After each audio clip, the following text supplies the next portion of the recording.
নওগাঁর বদলগাছি বাজার ছাড়িয়ে হাইওয়ে ধরে মাতাজি হাটের দিকে এগোতেই হঠাৎ পথিকের চোখ আটকে যায় এক নয়নাভিরাম প্রাকৃতিক দৃশ্যে। ব্যস্ত হাইওয়ের ঠিক কোল ঘেঁষে রাস্তার মোড়ের এক বিশাল বাঁশঝাড় জুড়ে গড়ে উঠেছে ডালমেলা পাখিদের এক কলকাকলি মুখর জগৎ।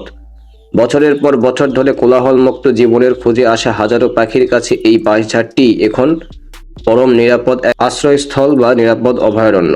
এই সবুজ বাঁশঝাড়টিতে বসতি গেড়েছে হাজারেরও বেশি বক।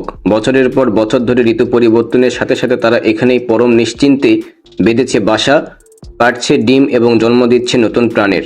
ছানাদের বড় করে তোলার পুরো জীবনচক্রটি আবর্তিত হয় এই এক টুকরো বাঁশঝাড়কে কেন্দ্র করেই।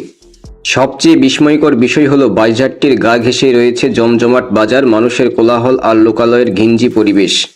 প্রতিদিন হাজারো মানুষের চলাচল, যানবাহনের হর্ন আর বাজারের হাকডাক সত্ত্বেও পাখির দল এখানে এক মুহূর্তের জন্য আতঙ্কিত হয় না। বাজারের ব্যবসায়ী থেকে শুরু করে স্থানীয় বাসিন্দারা কেউই কখনো পাখিদের বিরক্তির কারণ হননি।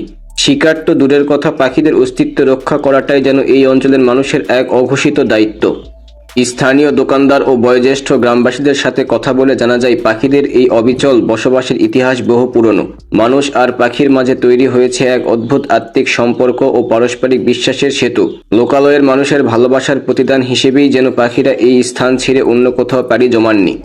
আজকের এই যান্ত্রিক যুগে যেখানে প্রতিনিয়ত নির্বিচারে গাছ কাটা হচ্ছে এবং শিকারীদের থাবায় বিপন্ন হচ্ছে বন্যপ্রাণী, সেখানে মাতাজি হাটের এই দৃশ্য যেন মরুদ্যানের মতো এক সুবাতাস। মানুষ ও প্রকৃতির এমন সহাবস্থান সততই বিরল ও অনুপ্রেরণাদায়ক। আমরা যদি দেশের প্রতিটি প্রান্তে নিজ নিজ অবস্থান থেকে প্রকৃতিকে ভালোবেসে পাখিদের জন্য এমন নিরাপদ আবাসস্থল গড়ে তুলতে পারি, তবে একদিকে যেমন গ্রামীণ রূপসী বাংলার সৌন্দর্য বহুগুণে বৃদ্ধি পাবে, অন্যদিকে রক্ষা পাবে আমাদের বিপন্ন পরিবেশ ও জীববৈচিত্র্যের অমূল্য ভারসাম্য।